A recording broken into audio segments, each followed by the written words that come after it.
CES was a crazy experience.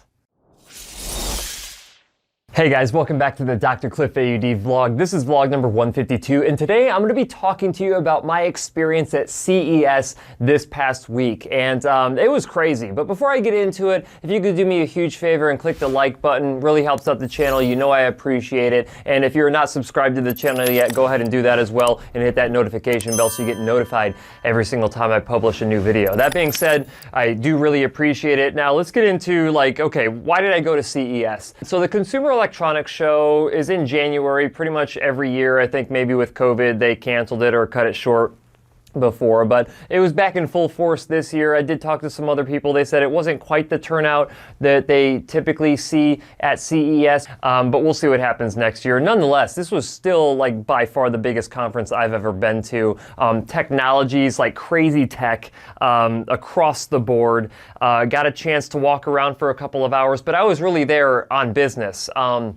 I had been asked to come out there by GN, who owns Resound hearing aid manufacturer, as well as Jabra, who has the Jabra Enhance Plus self-fitting over-the-counter hearing aids. And they had me, and they actually had a variety of other media individuals, influencers go out there. It was a really cool experience. I got to interact with Abram Bailey and his team, Matthew Alsop, Steve Taddy. I think I said his last name right, not really sure, honestly. Apologize, Steve, if you're watching this, but the Hearing Tracker team, and I've loved Hearing Tracker for a long time, but it was a chance to interact with those guys and a couple other individuals in the influencing space in terms of the hearing care influencing space. So that was really, really cool. But had a chance to talk about some new technologies coming out in the prescription hearing aid space. Nothing that I can talk about quite yet, kind of closed door meeting type stuff. But in terms of over-the-counter hearing aids, I was actually surprised that there weren't more over-the-counter hearing aid manufacturers there talking about their products that they have out on the market right now, or that they're going to be releasing out on the market here in the short future, or the near future.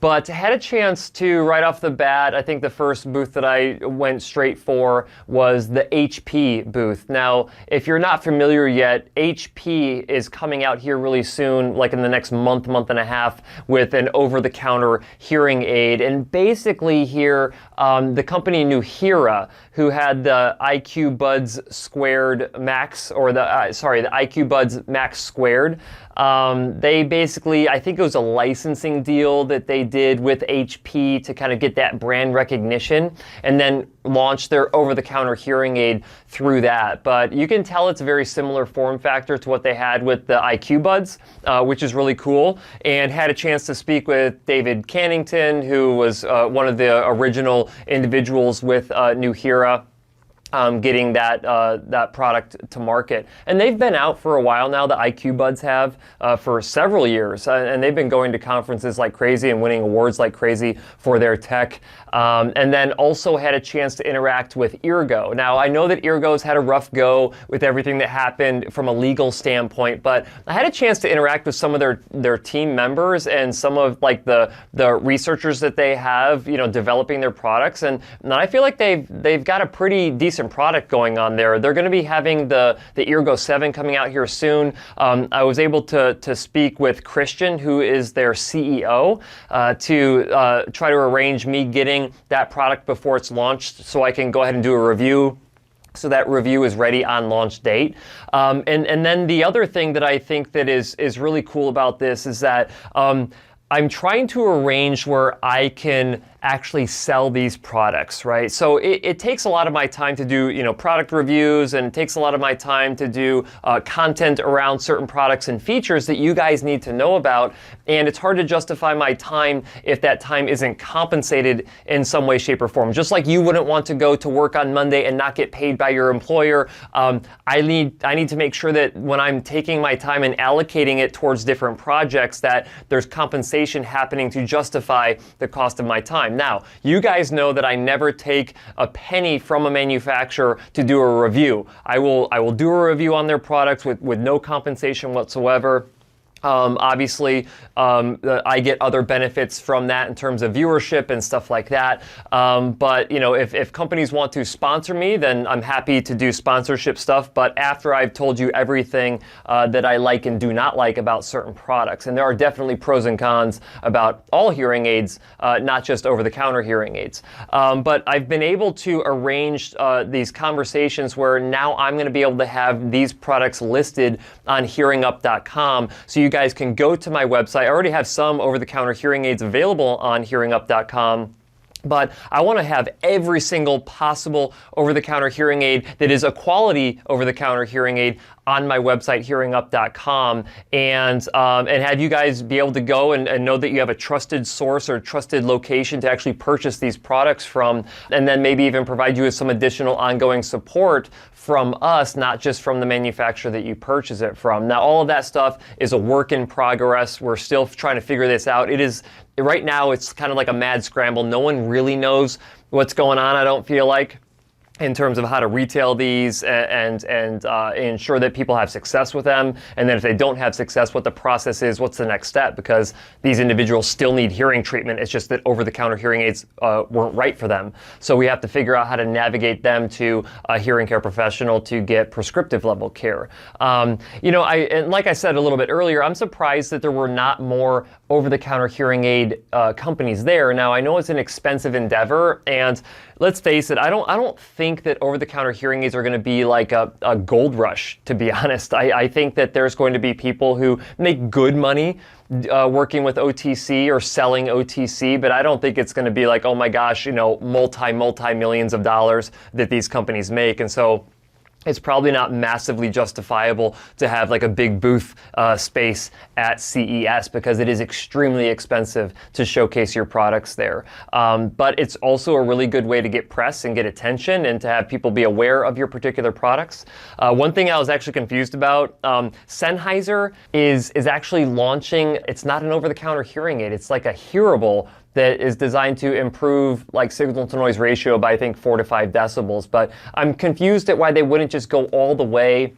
Maybe they ran into some issues with red tape of not being able to meet the FDA guidelines to make it an over-the-counter hearing aid, but the new Sennheiser product, I can't even remember what the name of it is. I'll try to put an overlay up here for you guys, but I don't know if we're going to see much more of that. I think that, over-the-counter has really kind of given credibility to a lot of these direct-to-consumer products, and I'd be shocked to see a whole lot more of these companies coming out, like name brand companies coming out with products that are not officially over-the-counter hearing aids, because they lose all the clout of that or all the attention from that. So we'll see what happens. I'm still waiting for some of the name brand hearing aid manufacturers, the prescription hearing aid manufacturers to come out with over-the-counter hearing aids themselves, and again, get those on hearingup.com if they're quality devices. If they're not, obviously they won't make it on hearingup.com, but it'll be really interesting to see what happens over the next year. I had some time to speak with my buddy Anders, who actually works with WSA, so WS Audiology.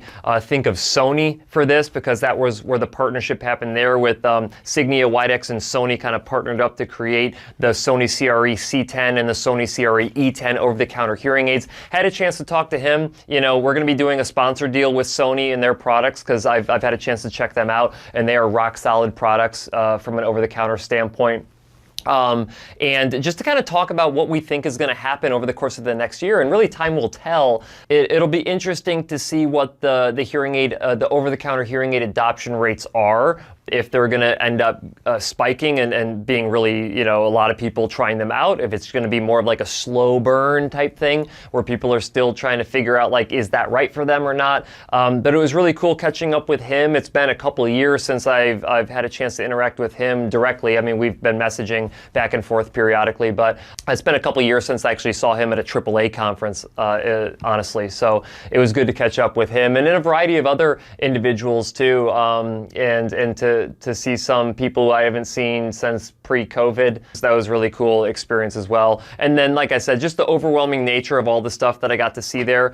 I'm not that much of a techie guy, if I'm being honest with you. I know it seems crazy because I'm in this whole like hearing aid tech scene, but I'm an audiologist first, and I'm not super interested in a whole lot of other tech other than hearing aids themselves. I just like what hearing aids can do. They help people hear better so they can connect better with family and friends and establish better communication. So I'm looking forward to potentially going back next year. Hopefully there's a bigger representation of over-the-counter hearing aids once we know what we're actually working with. When you think about it, OTC didn't really become official until October, and by that time, people probably had their booths booked out for a year in advance for CES of 2023. So we'll see what happens here at CES 2024. Hopefully I can go there. Maybe I'll do some live streaming. I mean, there's a ton of influencers that were there doing live stream and recording and all of that, and I might actually do more of that here going forward. And actually was totally acceptable to have turn your camera around and start doing, like, talking to